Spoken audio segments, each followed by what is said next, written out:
Favours Wrld! Hello my favorite people. So recently on the reaction channel, I asked you guys to comment some of your unpopular opinions because I wanted to react to them. And y'all let it rip. So I'm obviously not going to be able to get to all the comments. There were almost like 600 of them. So I'm just going to go through and answer the ones that are most controversial and give my honest opinion. You guys know I don't sugarcoat whenever I do these videos. So if your feelings get hurt, I'm sorry. I still love you, but it is what it is. If you're wondering why I look like this right now, I'm actually on my college campus. It's also 1 in the afternoon and this is the first time I'm eating. I stopped by and got some Wingstop, so I'm gonna be eating throughout this video. Period. Killing like 3 birds with 1 stone. We love a productive bitch. All that being said, let's just get right into this video. Okay, the first opinion that I see. TikTokers are really overrated and their fandoms just pass up their mistakes. Okay. My opinion on this is that I agree to an extent.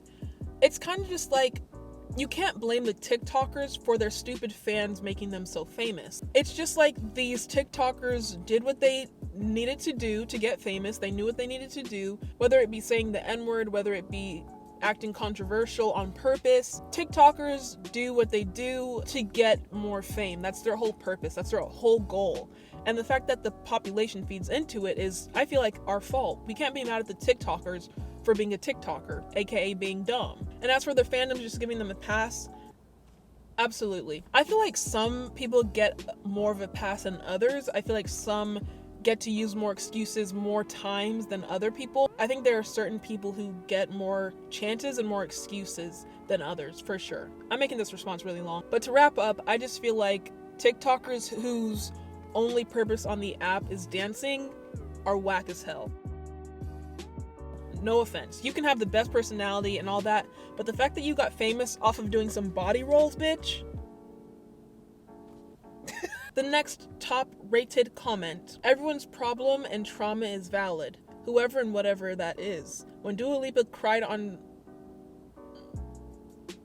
Okay, this is taking a different turn than I thought it would. When Dua Lipa cried on live because her album got leaked, lots of people started to hate on her because her problem isn't bad enough, and there are people dying around the world. Everyone has their own problems, whether it be homelessness, a tiny stain on a dress, failing an exam, being kidnapped.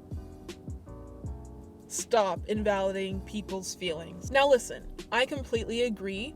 It's just, you can't compare being kidnapped or being assaulted to your album getting leaked. I mean, yes, they may have the same emotional distress or cause feelings the same way to the victim, but I don't think you can compare having anxiety to being assaulted. Failing an exam to being kidnapped. I see what you were going for, but I feel like it's a stretch. Dua Lipa, specifically her case, her album got leaked. I can understand it because it's like, me as a reactor, I go out of my way most of the time to shout out whatever account I'm reacting to. In every single one of my videos, whatever video I'm reacting to is linked in the description. That being said, Dua Lipa probably wrote all the songs, spent so much time in the studio creating them, brainstorming what themes, what concepts, everything about this new era, just for it to get leaked. Like, she chose a date specifically that probably has some meaning to her, and some bozo with some black web magic was able to leak it. I would be mad too. I don't know if I'd be crying. I would probably just be pissed off and probably file a lawsuit. But why are you on live crying though? I feel like that's a bit dramatic. Or like attention seeking, but maybe that's her way of coping. I can't judge her. My opinion on Dua Lipa crying on live because her album got leaked is that yes, her feelings are valid, no matter how dramatic it may come off. She was coping the way she wanted to cope, and that was that. Maybe she felt like her fans would be able to help her, or she was just alone at the time and didn't have anyone to confide in, so she went on live to talk to her fans, who obviously in that situation would be supportive of her. I think going on live from the surface can seem dramatic, but I can understand her reasoning for it. I'm gonna try not to make these answers so long. The next person's unpopular opinion is BTS is overhyped.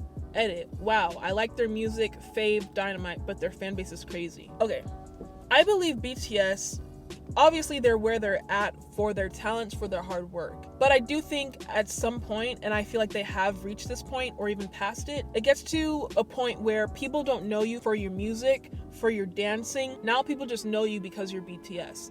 If I walked up to a stranger in the street right now and said, do you know who BTS is? They'd be like, yeah, they're the little Korean boys who dance around. They couldn't name a name. They couldn't name a song that isn't Dynamite or Boy With Love. They couldn't name what label they're under. They couldn't name the member's name. I think I already said that. You get my point. BTS, I feel like at this point is getting so much more famous because they're already famous. People aren't actually going out of their way to listen to their songs, to check out their discography. I guess if that means that they're overhyped, then I guess they're overhyped. I don't really know. But the thing is, they're definitely so talented though. So they deserve the fame that they have. It's just, I feel like it has gotten to a level to where their name speaks louder than their talents. Let's move on to the next question. I hope I don't get in trouble for that answer. I said I was going to be eating in this video and I haven't eaten a bit. Let me show y'all what my lunch is for today. So obviously when you go to Wingstop, they're going to ask you, do you want the fries or the vegetables? Bitch, don't get the vegetables, get the fries. And this was all $8, by the way. So they give you this big tray of french fries, or chips for you British people. And also,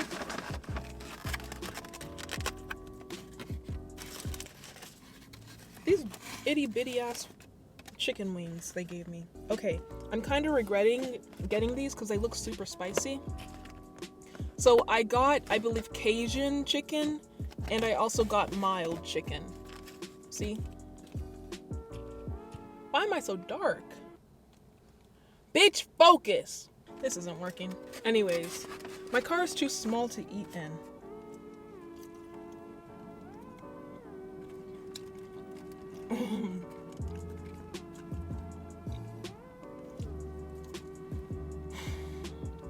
Oh, dang it. I should ask for a fork. West Virginia.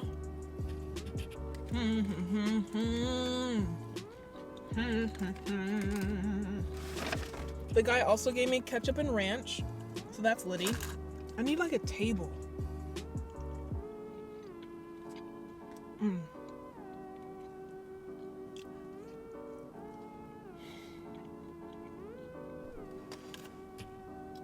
Ooh, why am I so bright? Delicioso. Y'all don't understand.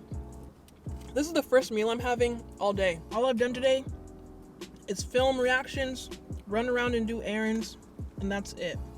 I didn't even get any sleep because I've been stressing about this dang election.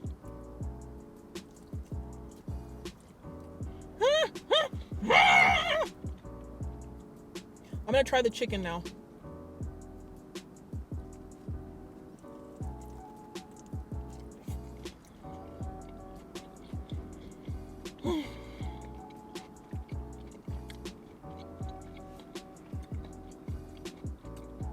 It's good. I think I'm more of a barbecue kind of person though.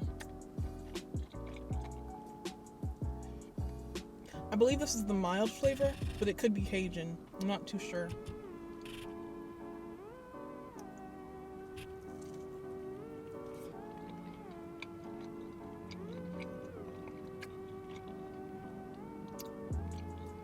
Ew. I don't like this flavor. The guy didn't give me any napkins.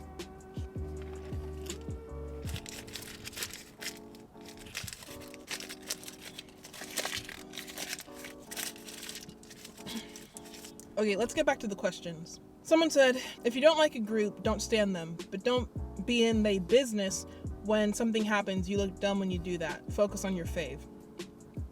Agreed. If you don't like someone, you shouldn't make it a point every time they make a mistake or something happens within the group to always like butt in and have an opinion, something to say. If you don't like them, turn your head away. Don't focus on them. All the energy you're giving to this supposed group, this applies to everything actually. All this energy you're wasting giving it to something you don't even like, you could be putting it towards something you do like. So really, you're the loser in the situation. Focus on your faves. Next unpopular opinion, everyone preaches about mental health until an influencer has a mental breakdown on live, and suddenly everyone turns into bullies with no moral compasses. I don't know if this is reference to, again, the Dua Lipa live, but I feel like the issue isn't necessarily an influencer having a mental breakdown. It's why are you broadcasting it everywhere? Why are you putting it on live? It seems like you just want attention. This would apply to anyone, not even just an influencer. If you know you're going through something, why would you make a post about it? Why do you want to broadcast it to the world? Like, okay, we get it, but you don't have to like I feel like it's just like you're trying to do the most, and that's why it can be perceived as extra. It's okay for you to have a mental breakdown, it's just don't put it all over social media. But then again, if you do put it on social media, is it to raise awareness? Is it to make your followers feel like, okay, I'm human too, you don't have to look at me as if I'm like a god? If you're going through something, so am I, we're in this together. If that's the reason you're putting it on social media, then I understand. But if you're doing it just for attention, you're lame. Another one of my subscribers said, Positions isn't Ariana Grande's best album. I still enjoyed it though, but ... But the thing is, even this comment, in my opinion, was too nice. Positions is Ariana Grande's worst album ever. It's literally her worst album. You can't even compare it to Dangerous Woman, Sweetener, Thank You Next. Positions does not compare. It would have been better if she just released a bunch of singles. Oh my god. Someone else said, like, you guys need to be grateful to have this album. Everyone wants to talk about the album as if it's bad. Ariana Grande worked so hard on the album. You guys should be, what do they say? They said, like, we were being selfish or something. And I was like, but the thing is, in the last, like, year and a half, Ariana Grande has dropped, like, 3 projects. It's not that we're being ungrateful. We just don't want this. We don't want it. We didn't need it. She's already put out so much work at this point, and I feel like because of that, the bar has been raised so much for her. So for her to put out something, one, that's not even like the previous project, and for it to not even be good, it's kind of just like, why? What's the saying? You should have just sat there and ate your food. Like, Thank You Next, Sweetener, bops. From beginning to end, except for Blazed on Sweetener featuring Pharrell, everything was a bop on those 2 albums. And now you give us something extra that we don't want, that we don't need, and it's souring the entire taste, I feel like, of the discography. Positions is the ugly stepsister of Ariana Grande's discography. I said what I said. The next person said, being a popular group in the West does not measure a group's success. I'm referring to K-pop groups. I agree and I disagree. At this point, it's not even fully the fans at this point that measure a group's success by their success in the West. It's more so, I feel like, the K-pop industry itself. These companies now see how booming certain groups are, for example, Blackpink, BTS, and how popular they are in the West. And let's be honest, the West, aka the US, is like the goal for everything. Whether you want to talk about immigration, politics, culture, anything. Everyone always wants to come over to the US because they want, I don't even know why, because we suck, honestly. But to have influence over here basically means you made it. It was the fans that pushed that agenda at first, but now it's taken over to the actual companies. Because why else would they be trying to teach them about our cultures, and failing, by the way? Why else would they want their idols to learn English? Why would they promote over here? Why would they have world tours? It's not even about the fans pushing the agenda that the West is ideal. It's these groups and these companies. And at the same time, I kind of agree. Once you've made it over to the US, you've made it. Like, you're poppin'. And I say that because not every group can do it. Only the best of the best make it over into the US market. Look at BTS. They're really the only ones who have been able to do it so far. Blackpink, yeah, they performed at Coachella, but they're not on BTS's level yet. And I don't even mean that on any disrespectful stuff at all. Someone else said, my unpopular opinion is that we don't get enough sex ed in schools. Most people would say that we get too much, but I really don't think they covered that much except condoms, and we watched a woman give birth. It wasn't very LGBTQ plus inclusive, and I don't think they did a good job. Nobody else seems to have a problem though, so maybe it's just me. No, I absolutely agree. I had to actually take a sex education class in college, and I learned so much. Like, about STDs, about intercourse, about just different emotions that go into it, hormones, so much stuff other than just like the penis goes in the vagina and there's a baby. Once I got into college, that's when they got into the nitty-gritty and the details. And I think it should... Again, I'm on the fence about this one because I understand parents who think teaching about sex education when your child is younger could influence them or make them want to have sex earlier. I do see that point, but at the same time, people are going to have sex regardless. So I'd rather they do it safely and not have babies running around that they can't take care of than for them to be informed and know what they're actually doing. Know the consequences of what they're doing as well. I wish people took sex a bit more seriously, because I mean, if you want to have sex with everybody and do whatever you want, by all means, that's your body. But at the same time, know the repercussions, know the consequences. If you do end up pregnant, make sure you're able to provide for that child. If you're not, then you shouldn't be having unprotected sex to begin with. But I just feel like the whole taboo theme of sex is sort of unfortunate since it's so natural, one, and a very important thing about human beings. I kind of went on a tangent there, but whatever. Let's do one more. There should be an age limit / peak age on presidency, because how are you gonna change young people's lives if yours is almost over? I 100% agree. Even Joe Biden, he can hardly walk, it seems like, at times. He can hardly talk at times. And he's about to be the president for the next 4 years. Will he make it the 4 years? Will he even be around for the full, like, I believe that there should be an age limit for the minimum and the maximum. Obviously, you should have enough experience in politics to be able to be in any position of leadership, but at the same time, you shouldn't be about to lean over and croak whenever you step into your position as well. So what ages do I think the limit should be for politicians? I believe you should be at least 25 to 65. All right, you guys, that was all the unpopular opinions that I'm going to do for this video. Make sure you go ahead and comment any other unpopular opinions you have that I could possibly feature in the second video. Definitely going to do a part 2 of this because I still have so many comments I have to get through. So yeah, I hope you enjoyed it. Make sure you drop a like if you did, and I'm going to get back to my food.